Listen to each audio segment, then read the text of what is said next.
I'm Shelley Werner, your moderator for tonight, when we host the amazing Shoshannah Brombacher. We are a Zoom presentation series where each episode we present an artist to share the backstory of how and why they create their art. We are based in Temple B'nai Tikva in Calgary, Alberta, Canada. And we are proud of the community we have created online and who are fans of this type of work. Thanks to all of you who return to join us each time. And we're trying to grow our audience, so bring a friend next time. We are so proud that this is the finale, the season finale of our 5th year. We were just counting up how many artists we have hosted. We believe it's 30. We've had 30 artists on our show, and we're so proud of them. And as I watch the people come in, I see the names of artists that we have hosted before, and I welcome you specially. I see you, I know you're here, and thank you. We are proud of our artistic alliance with the American Guild of Judaic Art. And I'm delighted to announce that the Merkaz, an online shop where you can purchase handcrafted Judaica made by Guild members, is actually live and online. The Merkaz Judaica is a showcase of art where you will find work for purchase from a variety of artists. And it's very, very exciting to me. And I know for all of you who often see an incredible array of art go by and wonder, hey, I'd like some of that. Well, now you can have some of that. Please post in the chat where you're from and how you heard of us. And if you look at it for us on Facebook, you can follow us on Instagram. Our YouTube channel is really an amazing place to land. Please pose questions for Shoshannah in the chat, and we will take them at the end of the show. So pose them as they occur to you. And now to talk about our special guest. Shoshannah Brombacher is a Dutch artist, author, illustrator, and scholar from Amsterdam, the Netherlands. She holds a PhD from Leiden University in the Netherlands in medieval Jewish literature and has lectured in Leiden, Berlin, where she currently resides, Jerusalem, and New York. She is an ordained Magidah, Jewish spiritual guide and storyteller, and she is the vice president of the American Guild of Judaic Art. She has curated and participated in many international art exhibits and received several awards for her art, which includes work for Occupy Wall Street and social justice organizations, publishers, composers, and authors. She is the author of a list of books like Painting the Dybbuk, Between Two Worlds, Ansky's play seen through an artist's lens. When I think of Shoshannah's work, I feel I am looking back in time to a world of rich heritage of the past, and yet I feel I know these characters who dance across her canvas as I look at them through a modern lens. And with that, I say, welcome, Shoshannah. Hi, Shelley. How are you doing? Can you see me? I can see you. Yes, I can, which is wonderful. And always a thrill just to have the artist show up with me. And you can see me as well, right? Yes, and thank you so much for having me in your show. I'm very honored. It is our pleasure entirely. So thank you so much. And I have just a few questions to get started before we look at the slides. So tell us, did you always want to be an artist when you were young? Yes, my mom told me I hold a pencil when I was before even 2 years old. And I always scribbled and painted and drew. And later I wanted to go to art school. But my parents said, no, you better do a university study. So instead of archaeology, which I wanted originally, I shifted towards language. I took Hebrew. It's a long story. I wanted to do Greek and Latin, but my father said, just be Jewish, do Hebrew. So, and I always drew on the side. I had an academic career, but then my ears became worse. There's deafness in our family. Now that's solved. I have a cochlear implant, but for years that was a problem. And then I said, you know what, I'll become a full-time artist. And that's what I did. And that worked very well. And I'm still a full-time artist. And I hope to live a long life and keep drawing. Well, and I'm sure that you will. So I have to ask you, your works have a lot of narrative in them, and you are a storyteller. Do you think of yourself as a storyteller first and then an artist, or artist and then storyteller? I'm an artist first, but it's connected. So I paint with words and I talk with paint. It's So very I good. have, okay, so I have a question with for you. When you're about to paint a scene, do you know where you're going to go first, or you start painting and then it comes to you? Both. It's interesting that you ask. I knew once a psychologist who says, "Can I talk to you?" And I thought, wait a moment, do I make such a crazy impression? He said, no, I want to know how it works with artists. What is the process in their mind? How they make a painting? Quite honestly, the ideas somehow flow to me. It goes And I by think we're- itself. And of course, I have to work in a technical way, but I never lack subjects or ideas. And like I that's said, amazing, it and comes. that's what really makes you an artist. An artist is someone to me who has is a font, a deep well, a fountain that is continuously flowing, and that is how you are in your art is, and we're all going to see that. And I'm going to put on the share screen now, Thank you. so you can see that, right? Yes. Okay, perfect. So we're going to start. So here's our opening slide, but we're going to start. There we go. So tell us a bit about, first of all, Chag Sameach, and Chag Sameach to everybody that's here. I neglected to mention that, and to you, of course. And what time is it that where you are in Berlin there, Shoshana? Well, I come here with my black coffee because for me it's a little bit after 3 at night. And That's like I'm when we, super happy to do this, but it's a one-time thing, that's time-wise. when we get, that's how we get all the secrets out of the artists because they're too tired. So they have to just blurt it all out. So tell us a little bit about what you are saying here about collective memory in art. A collective memory for Jewish artists is whether we're Orthodox or Reform or even atheist or everything in between. We all know Jewish stories. We heard them in our childhood or we heard them later, it doesn't matter. For me, I live with the times, like the Lubavitcher Rebbe said. So when there are holidays, I find that extremely inspiring. The problem is, before Pesach, I never have time because I clean the house, I prepare seders. These drawings were all made after Pesach, after having a wonderful Pesach. At the right side is a Oh, Ka'ara, a I'm Pesach sorry, dish.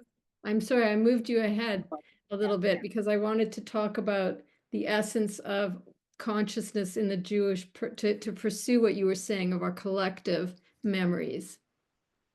Well, the collective memories, and I see that with artists who are Jewish, whether they come from Iran, America, France, Switzerland, South Africa, they all have those Jewish stories somehow in common.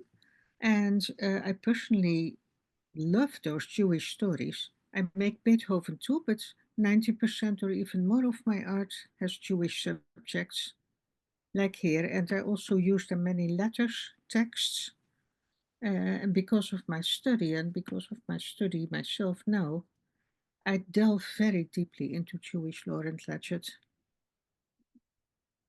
So these are images are the beginning of our journey here, and they come from the Torah. Tell us Yeah. about what you were saying here about these biblical visions. Well, these are two biblical subjects. To the left is Avram Avinu and Sarah Imenu. They get little Yitzchak, so they're happy. To the right is the story of Joseph. I'm preparing an exhibition about it. And he makes himself known to his brothers. And what strikes me is the very psychological contact of a lot of our biblical stories. So it resonates with people. Those are not holy people or so. Those are real people with real problems. And sometimes they're in deep trouble or they're nuts, to say it popularly. It's interesting because we tend not to think of them as real people. We tend to think of them as mythical figures that are larger than life. But you've captured the essence of their humanity there. What is the Yeah. story of this drawing? You say, ask me. Ah, this is one of the first drawings with Jewish subjects I made. I grew up in part in Amsterdam and part in the south of my native country, Holland. There were no Jewish schools or whatever. Um, my family was pretty assimilated and I became about Shuve. And partly because my father had a lot of Jewish books in his studies, which really interested me. So I went to a Catholic school because that's what there was. And the teacher said at one point, the drafting teacher, the art teacher, we're going to paint the Song of Saint Francis. Now I know what it is, but then I didn't. I was, I don't know, 13 or 14. I was too shy to ask, and I thought it's something with animals. I don't know Saint Francis, but I make my own Jewish drawings with the Shevatim, the 12 tribes. They have animal symbols, and that I know. And the teacher understood. I mean, he was very fine with it, like, yeah, yeah, okay. But this is one of the very first Jewish drawings, actually, that I made. I was also very interested in Greek mythology. I painted that, but when I became about Schufer, I said, okay, I go back to my own heritage. Well, your own heritage has given you a deep, deep well of art sources. What are we looking at here with the, looks like the scales of justice? Yes, this is two drawings still from the Shevatim, the 12 tribes, which are described in mystical literature, in Midrash, etc.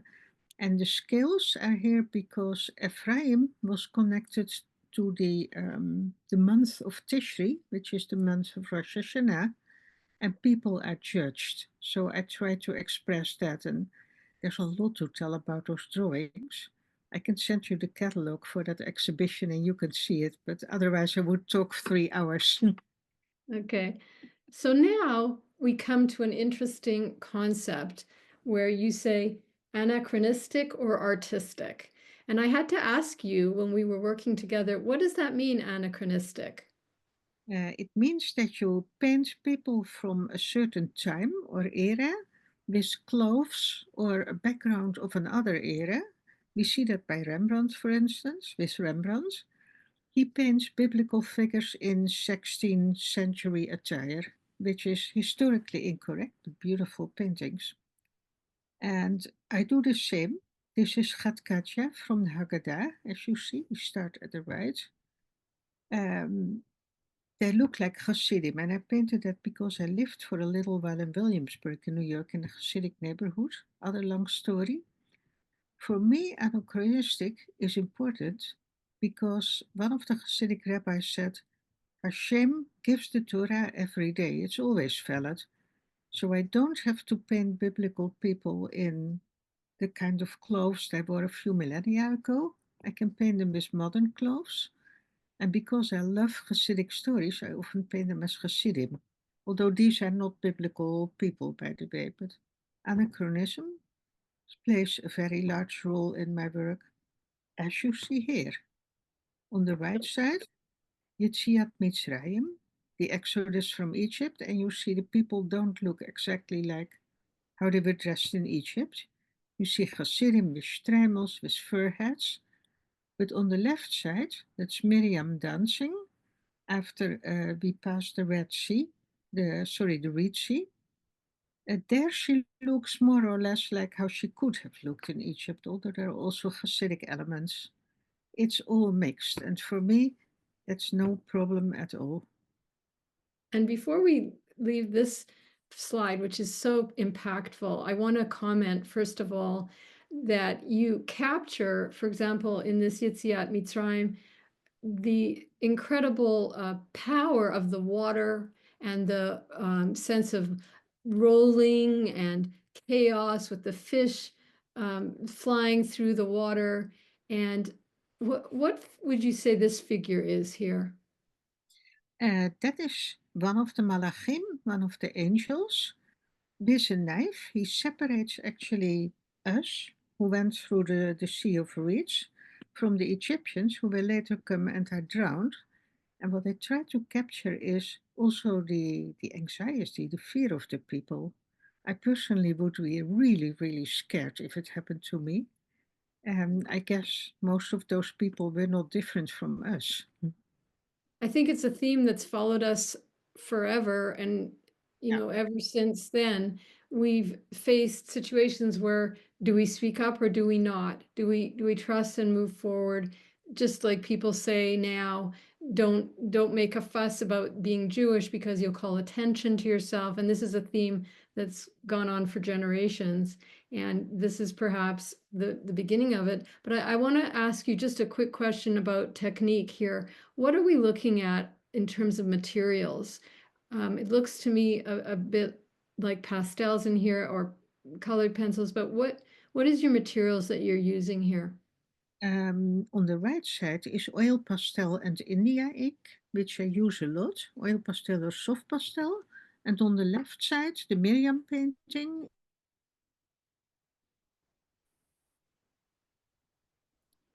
Are you there? I didn't hear what you said.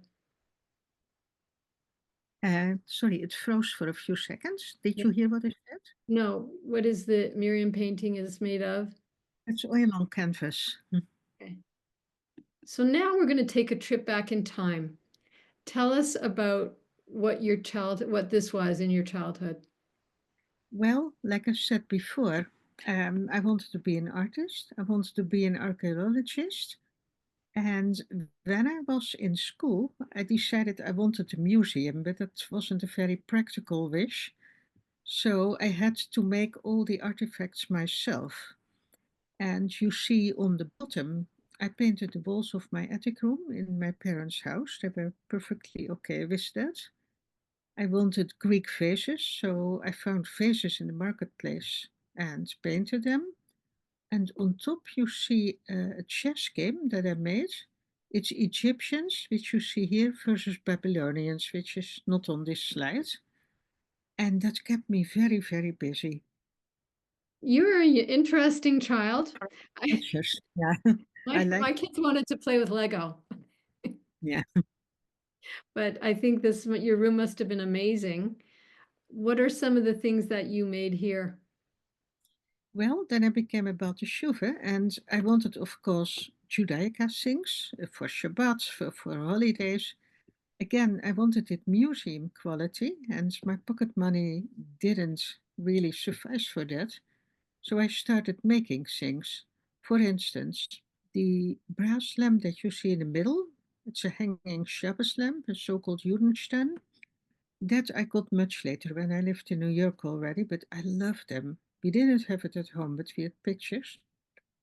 When my brother came home with a table leg, which you see on the left side, he said, "Here, for you, can you make something with it?" I said, "Yes, I make such a hanging Shabbat lamp." And I even lit it once a year on Pesach because, yeah, it's a little bit dangerous. And then I wanted special Pesach plates, so I painted Hasidic stories on the plates, and my mom had to guard her plates from time to time. I made a scroll with all the holidays, and on the right you see a salt shaker which I adorned specially for Shabbat. I was always painting, busy, looking at art books. This was before internet, so I had to use a lot of my fantasy. But we had a lot of Jewish books in the house that helped. And this is about where you got your original Talmudic interest. Tell us about that book in your house. It was a thick pocketbook, which my father had with Talmudic stories. Not all the halachic stuff, but just the stories, and I devoured that book. And that's an inspiration till this day. Yeah, my father, Allah Sholem, he passed away, but I have that book now, and it's one of my treasures, even though it looks like tattered and old. So here you see different Talmudic stories which are painted, and then yeah, and here too, this is Midrash. And I love to make projects. You see here, for instance, a Midrash project to the left, sorry, to the right. I made a whole series together with somebody who was in my Magid course. I'm a Magida, a storyteller. And this person picked Midrashim. He wrote something about it, and then I painted about it, and we published that on the internet. And the other one is a Hillel project. Can you tell for people who are here, visitors, what a midrash is? A midrash is a story explanation of a passage in the Torah. And usually those midrashim were made because the people are much more open to stories than for dry explanations, and they remember that better. You can still make midrashes now, but the midrash we talk about is usually still at least 1,000 years old. So it's a story with its source of reference in the Torah? Yes. And it's made by different rabbis in different times, but they're usually old, like I said. It's a treasure trove for artists. Yes, it is. Now, this is something a little bit out of your usual palette.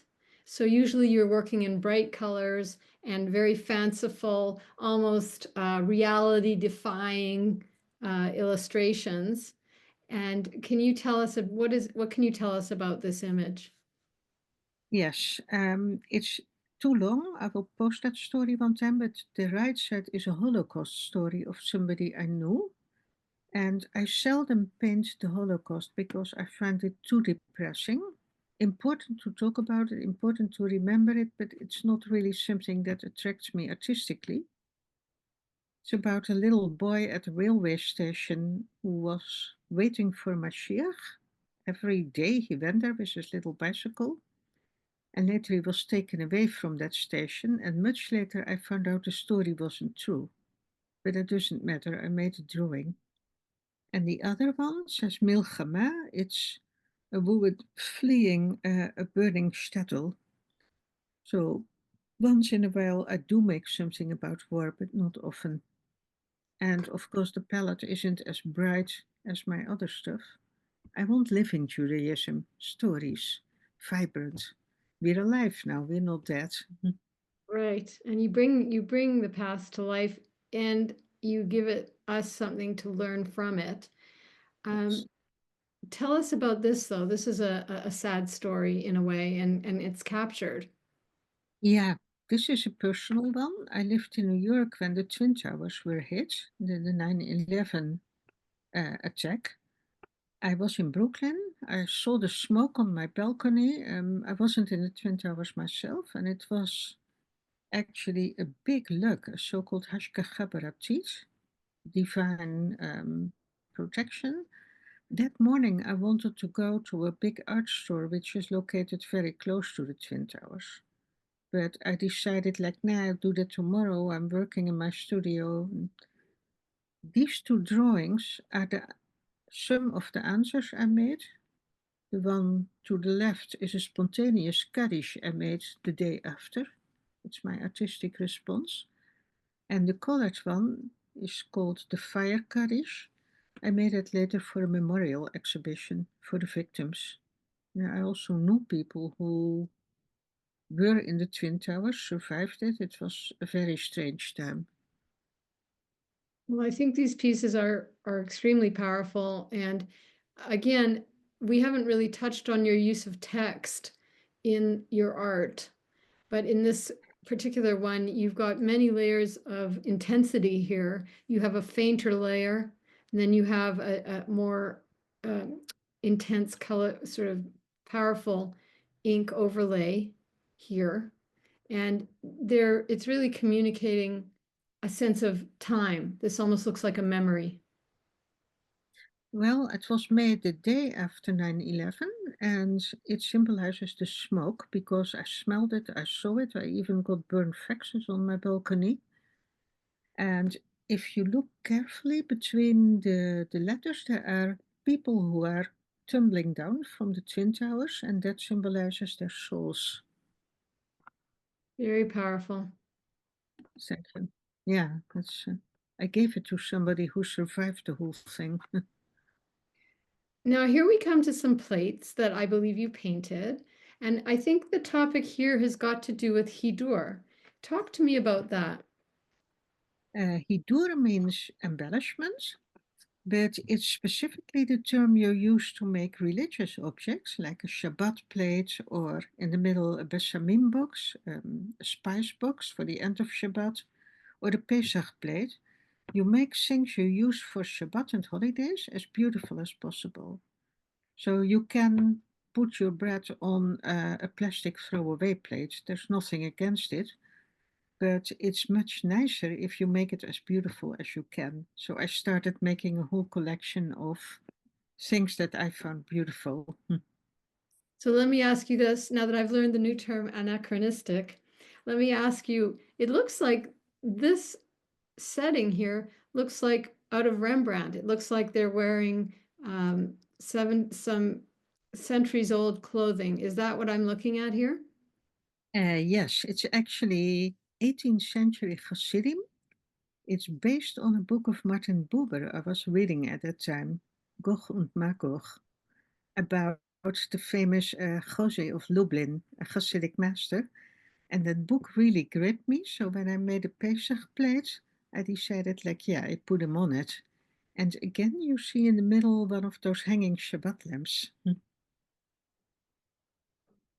now I have one of those lamps myself in my studio. So now I have to ask you, what are some of your influences? Chagall comes to mind for me a lot when I look at your work, that sense of endless possibilities, that the figures are not bound by gravity. What would you say Chagall was one of your influences? Absolutely. I grew up in a house with many Chagall books. One of the earliest exhibitions my parents took me to when I was still a little girl was Chagall in Cologne. And I love the Chagall books much more than my children's books, my children's picture books. I was always looking at that. But there's other influences too. Basically, I'm an omnivore as art is concerned, but Chagall has my big love. Rembrandt has my big love. And as a little kid, I tried to make realistic drawings with more or less, often less success. But then soon I gave that up and I just made this style. This is one of my Hasidic stories of a Shabbat celebrated on a Wednesday. And I wanted to put all the scenes in. And that is actually influenced by medieval miniatures. Well, I grew up in Europe, so I saw a lot of miniatures and really old things. In miniatures, you often have the main character or characters in the middle, and around it are the scenes of the story that's depicted. Right, I can see that here. Are we looking again at the ink? So that is the India ink that you're using there in conjunction with oil paint? No, with soft pastel, and what you see here is something I do very, very often. I either use only ink, then you have black and white drawings, which I do a lot, or with soft pastel. But I occasionally also do it with oil pastel, or I use oil paint. Those are basically the mediums I use. So I'm going to ask just a process question here. Would you put down the color first and then the ink afterwards to define the figures, or the other way Uh, around? no, I usually start with ink, but not all the ink. Then I start coloring it in, and if you take soft pastel, often it blurs the inks a little bit, there's dust on it. And then later I go with ink again and I add details. So, yeah, it's a tulant. I mix it here, Which there, will, and everywhere. now what am I looking at here? Because we have some small and large. We have a large size, looks like a sukkah. It is a sukkah. That was the sukkah of my synagogue in Brooklyn. I went from making very small things like the Shabbos tackle, the cloth to cover the chalot on Shabbos, and the besamim boxes, the spice boxes, to working bigger. I made Megillat Esther, and my mom embroidered the cover. And then when I lived in Brooklyn, I was asked a week before Sukkot, yeah, somebody is making a beautiful yurt-like sukkah. Can you paint it? Sure, in a week. So I said, not in color. I don't do that, or I can't do that in a week. But I will make the ushpizin, the biblical guests, in black and white. And here you see the result. It's a huge sukkah. It seated, well, I don't know, 40 people or so. How many? 40. 4-0. Hey, Yeah, that's put the sukkah of the synagogue. that's a lot of people. And What about the embroidery? Is that something you did, or does your mom do this? sorry? Did you do this embroidery? I did the embroidery. You are a woman of many, many talents, and I I think think it's you've smiling. painted plates, you've made a lamp. You will not be put in a box. Yeah. Here you are. In fact, what are you painting here? This is last year. I was with friends of mine, an old colleague from when I worked in the Institute of Jewish Studies here in Berlin, and they have a kind of a gazebo in the garden. They're not Jewish, but they know a lot about it, of course. And I said jokingly, like, wow, that would make a great sukkah. So my friend said, why don't you make a sukkah here? Because I live in an attic apartment. Wonderful people. And they even put a canvas up for me and they said, well, we're going away in summer. You can take care of our animals, our plants, and you can paint your sukkah. And that's what I'm doing here. That is, it's just so stunning, and it's a different style. It's got a very fluid sense Yeah. to it, almost dreamlike to me. It has that flow. I think that also has to do with the fact I'm very happy here in Berlin. I used very bright colors, and I noticed places where I live, of course, influence me as an artist, whether I want it or not. Well, it's not a question of wanting it, it's a question of accepting it. And then the black and white is, of course, different because that's only black and white. But here I had a full month. So this is what I did during that month. Now, would you have made this from a small study and No. then blown it up, or you just started painting? Well, I scribbled a bit on a piece of paper and then I thought about it in my head. I go drink espresso somewhere, and in the meantime, I sit there a bit staring to the blue sky, but in the meanwhile, my brain is working. And while I work, often details come up um, at a spur of the moment that I think, oh, I have to do this. Wait a moment, I can add that. So I have some kind of an idea, of course. It's not that I just start like a chicken without a head, but a lot of things are in the process. It seems like it's a dialogue between you and the work, whereas Yes, you do something, the work speaks to you, and then it takes you to another place. it's that, and also in this case, nature, because this was outside, of course. The back is covered with plastic, but you have daylight, and you see on the bottom specks of sunlight. And I can't draw when there is sun and shadow. I have to have a part that is only shadow. So I also was forced to work on the whole canvas because in the morning you have sun at one side and shadow at one side, and then it shifts. I like that actually. So tell us about what your feeling is about making religious objects. I like to make those objects very much, but obviously some things I can't do. I made a Chanukia from clay, but such a beautiful silver or brass Chanukia I cannot make. I have them, but what I can't make, I paint. And the same goes, of course, for all those beautiful objects of the Beit HaMikdash, the temple. This here is one of the drawings to the left of my series of the 12 tribes again, the Shavatim, Levi, and it's the Kohen Hagadol, the high priest. Of course, I don't have, nor can I make those objects, but I love them, and then I visualize them, and then I take a brush or a Now it pen. looks like here you have a reference to an actual location. Is this a place, this bridge here? It's based on many European cities who have those Roman type bridges. It's not an existing city, but it's a mixture of cities where I was, where I lived, where I traveled. It's often a mix. And you One will thing see in one of the later paintings, I'll explain. one thing I do love about your use of text is that you're not bound by so many people who for example, it all has to be linear, and has to go in lines. You use the text almost like a graphic element, and it creates texture. So if you can look at this piece as a whole and you read this textured area here where the text is, and then you can dive deeper into it and see what you're actually writing about. Yeah, well, this is some quotations from Torah.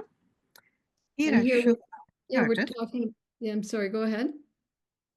To the left side, that's a portrait of my father. He was a university professor and he's sitting at his desk here in his gown, writing articles like he always did. He taught me before I could read or write Dutch, the Latin alphabet, the Hebrew alphabet. And he started with the letter Shin, which you see reflected in the window there. And he explained to me that dot on top of it, that's called the diacritical point. As a little kid, I had no idea what it was, but I loved the word. So he instilled in me the love for texts.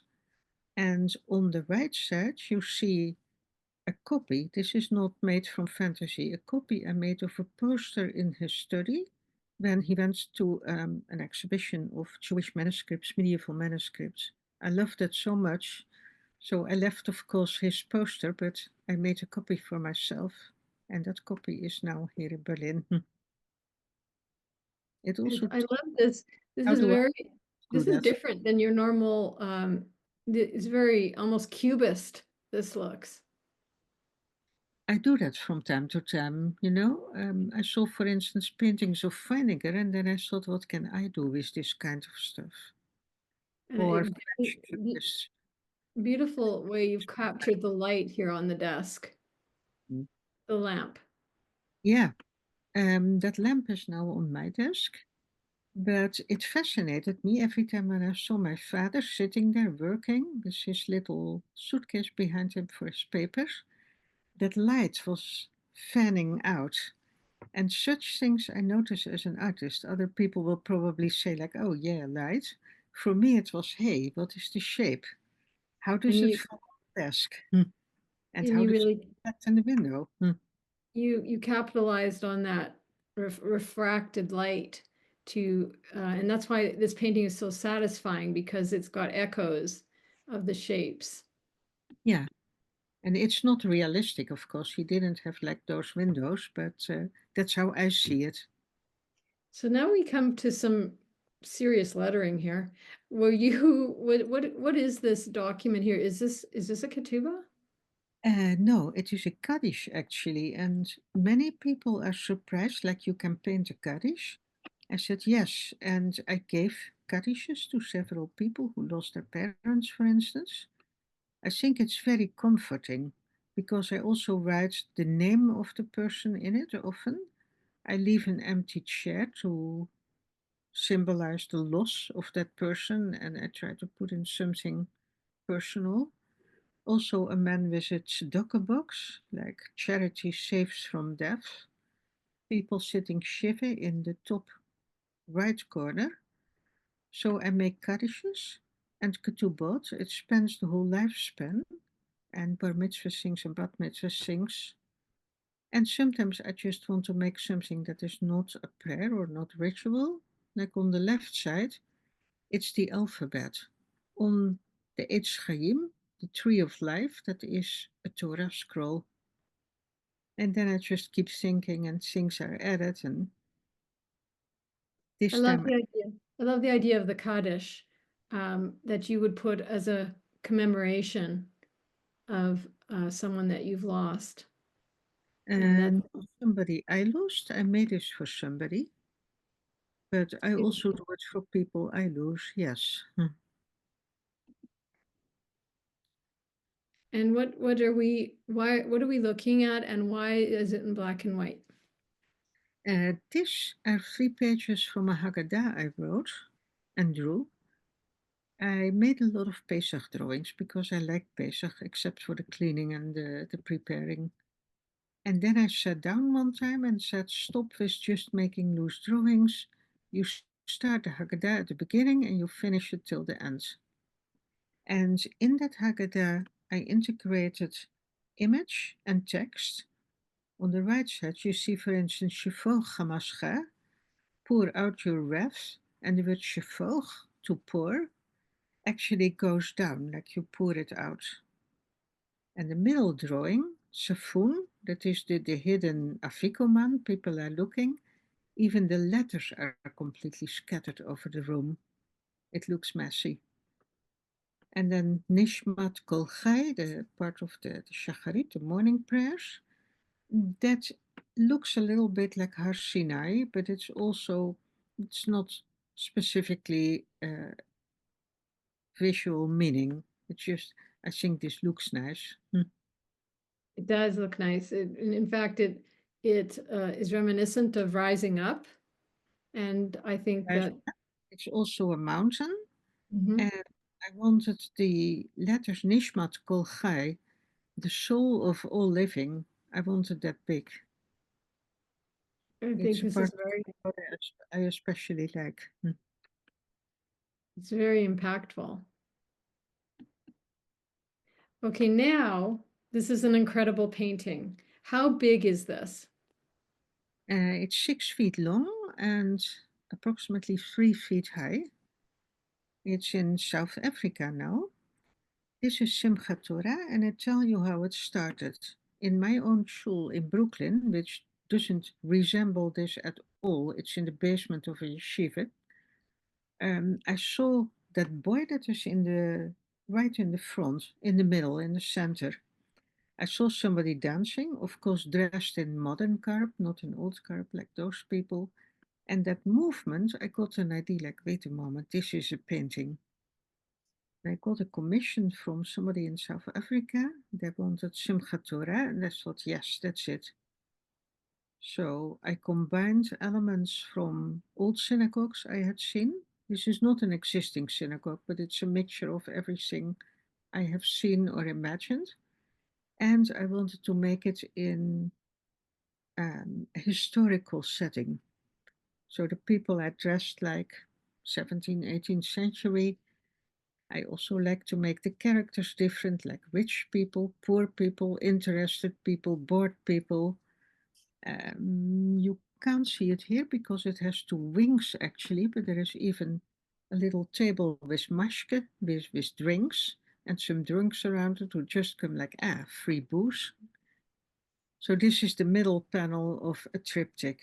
It's in 3 parts, but if I put that on the slides, it really becomes too small. You don't see anything anymore.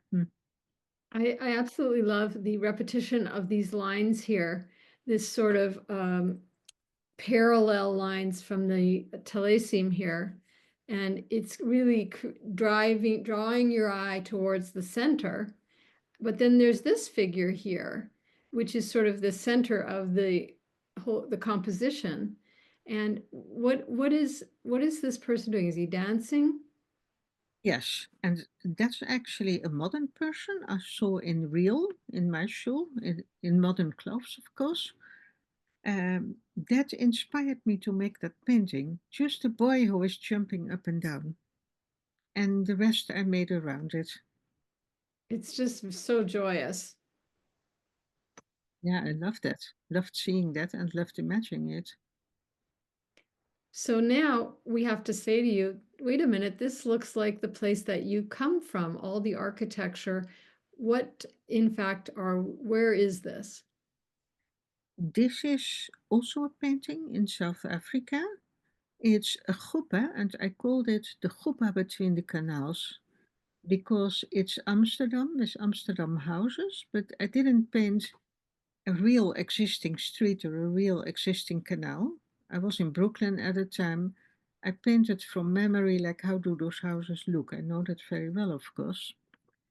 And I added elements in them, like gable stones or little ornaments that have a meaning for the painting. For instance, the name of the people who commissioned it.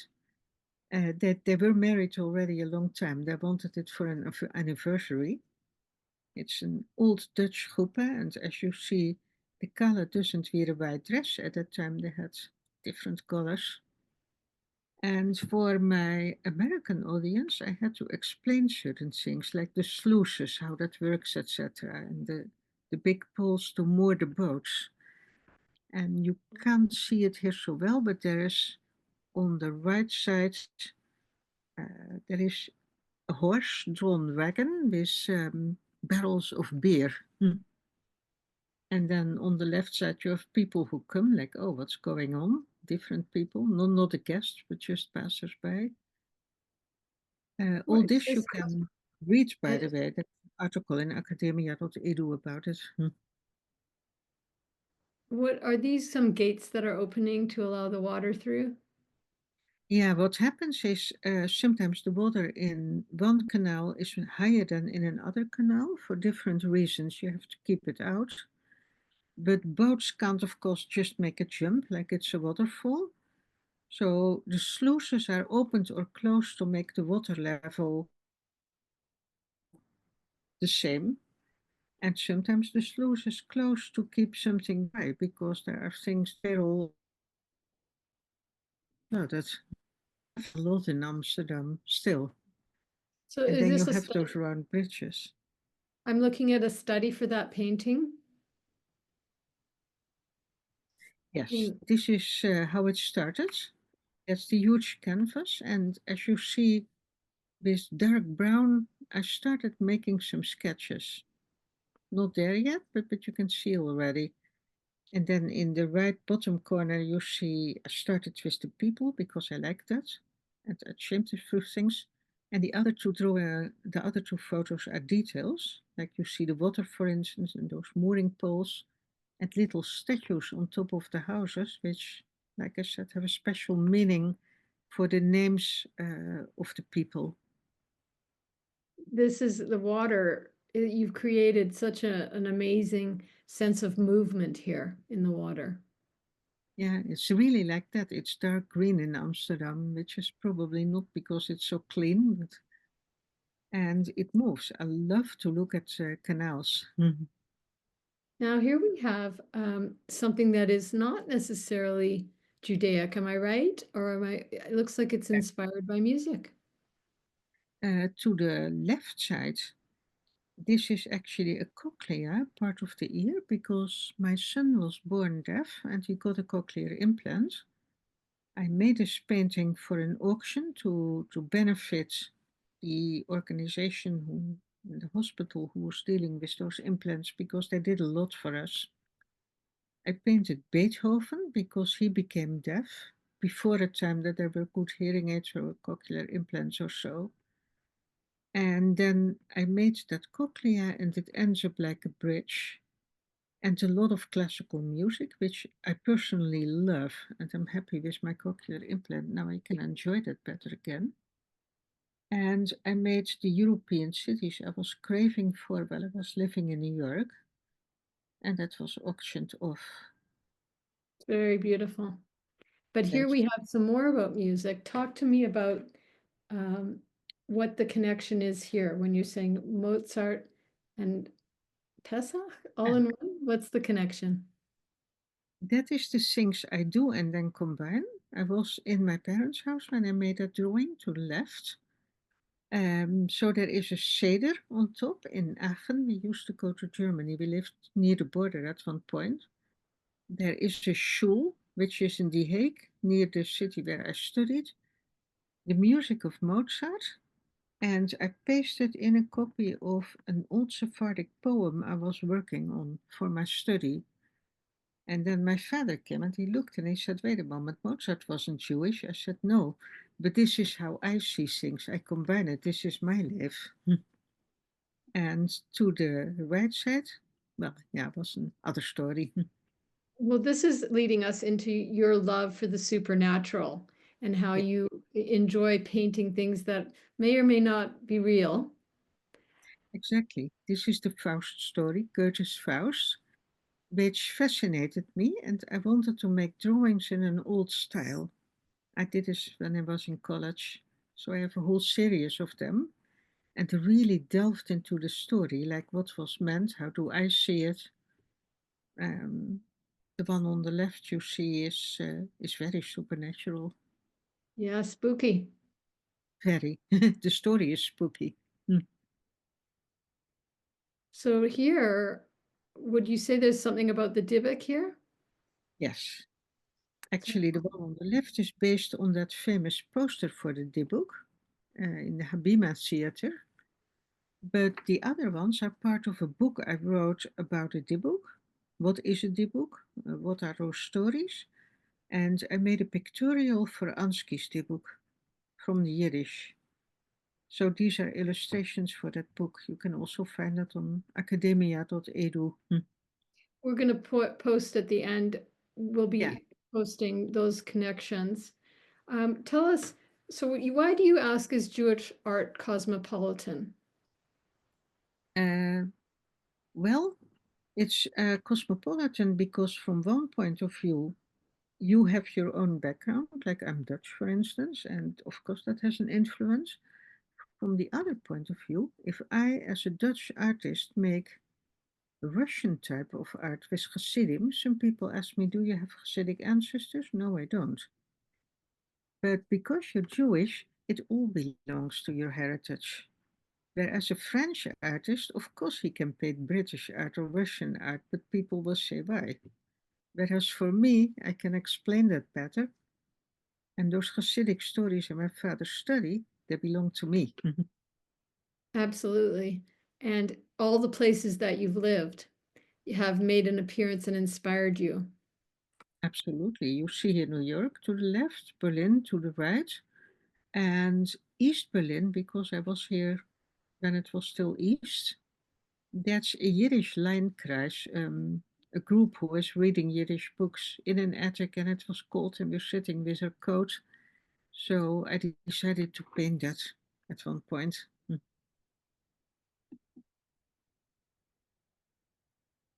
So the Golem of Prague is in New York. Is that, is this a poster for the tourism of the Golem from where he has I- traveled? It's my second or third oil painting that I got oil paint as a gift from my parents. And I made it before I ever had set foot in Prague. But I read that famous book, The Golem by Meyring, which impressed me. So I made Prague without having visited Prague. Now I have, and I made many other golem paintings. But then on the right side, you see drawings of cities that I did not only visit, I lived there. That's New York, of course, with the Twin Towers still, they were standing. And I had a studio for some time in the basement of an old shul, and the walls were really like this. Yeah, it's You kept had together. a studio in the basement of a shul?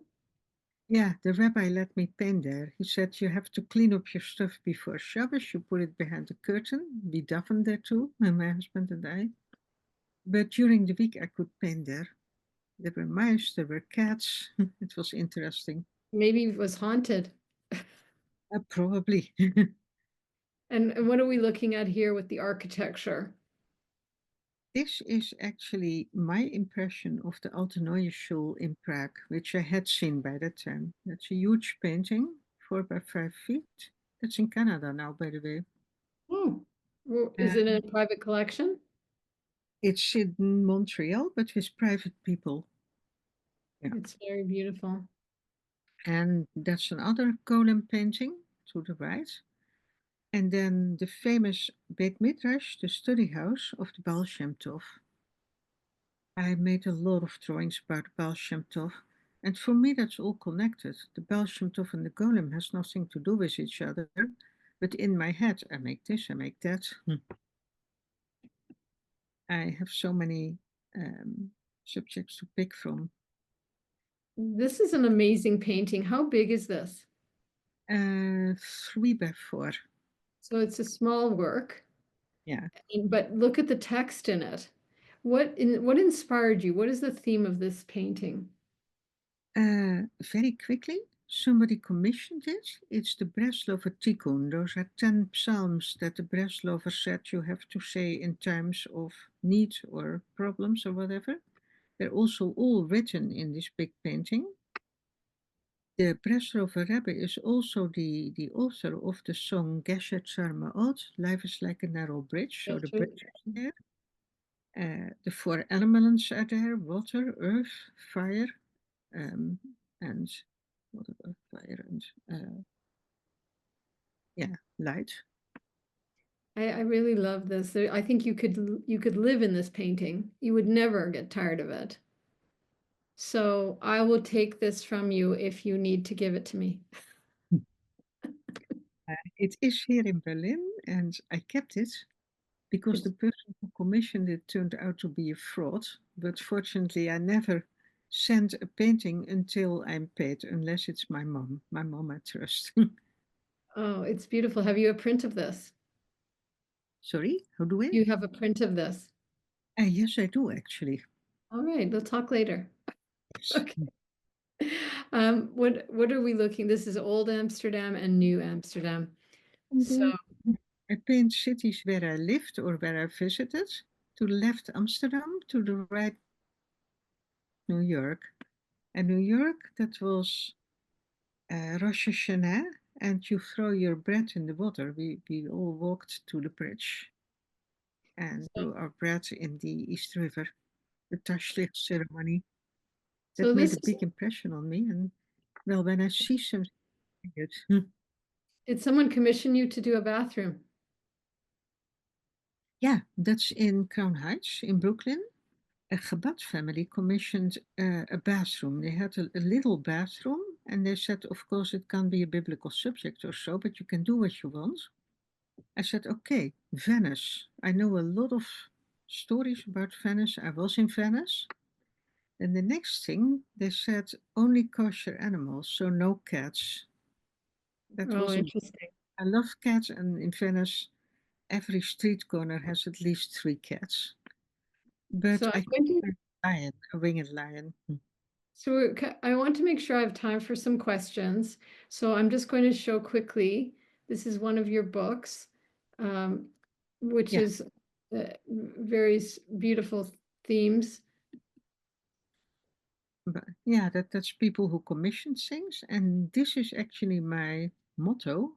Set a set of a rebbe, whoever doesn't have 1 hour for himself is not a human. You never should be too busy to make things, to sit, to think, to smell the flowers, or in my case, smell the paint.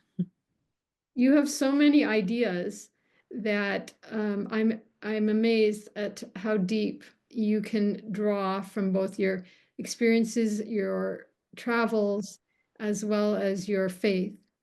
And your work is holy in what it does, but it's transformative to the viewer. So I'm going to ask you a couple questions that I have that people submitted. So one question is that you use a lot of primary colors and some secondary colors in your work as bold fields of color. What has drawn you to these colors and techniques, and how do they speak to you? I see things in color, which is not necessarily the real color, which a lot of artists do. Like Monet painted snow in purple. Snow is not purple. But the colors actually come to me because the subject requires blue or requires red in my head. And I have a whole studio here. I have pencils and paint and everything. I don't have to sit down and think about it when I'm working. I know, for instance, in this painting, the blue has to be at the bottom and the red in the middle and the yellow on top. That goes just, I don't know, automatically. Another question I have is for you is what are you working on now? And what are you looking forward to experimenting or creating in the future? So to start with the first one, what are you working on now? I'm working on a Haggadah for Tu B'Shvat with a lot of Oh, nature drawings, inspired by my shul here in Berlin. They didn't have a good Haggadah. Yeah, they had some printed out stencils or so. So I said, okay, I'll make one. And of course, I make it with art. I'm illustrating a book, new books. I just made a few books, like, of course, with pictures. And I got a big commission to make a huge drawing again of a davening man, praying man. There's one last question. What are you looking forward to experimenting with? What do you feel you haven't done? And I don't mean in terms of so much. So, first of all, in terms of content, topic, and second, in terms of materiality. I would like to make woodcuts one time. I never did it. I did make linoleum cuts. And Okay. I would like to do etching, but I don't have the materials for that. So Okay. I will do it one time, but at this moment I'm happy. What I do experiment with very much is colors to Okay. be bolder or brighter or make different shapes. And in Berlin, there are a lot of beautiful museums, and I go there very often, and that inspires me tremendously. I like to see what do other artists do, and then people say, "Ah, you're going to copy them." No, gas them not at all. I just want to see what other artists do, and then I make my own stuff. Well, on I that also note, like I guilds. know I that talk about yeah. I'm sorry. I'm sorry I missed um, that. Guild of Judaic Art. We often have like talks together with other guild members, the board. We talk about our art, and that is very inspiring. Talking with other artists. Well, it's been very inspiring for me to hear, and I know all of our audience. I just got another question. It says, I noticed, it says your fish have a full body, unlike gefilte fish. Is the difference due to Sephardi versus Ashkenazi custom? I'm not sure what that means, but Uh, well, the fish I make are usually living fish, and also that they're not hyper realistic. I like those nice big fat fish.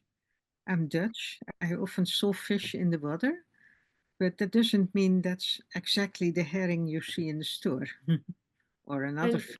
And I don't make a filter fish so much.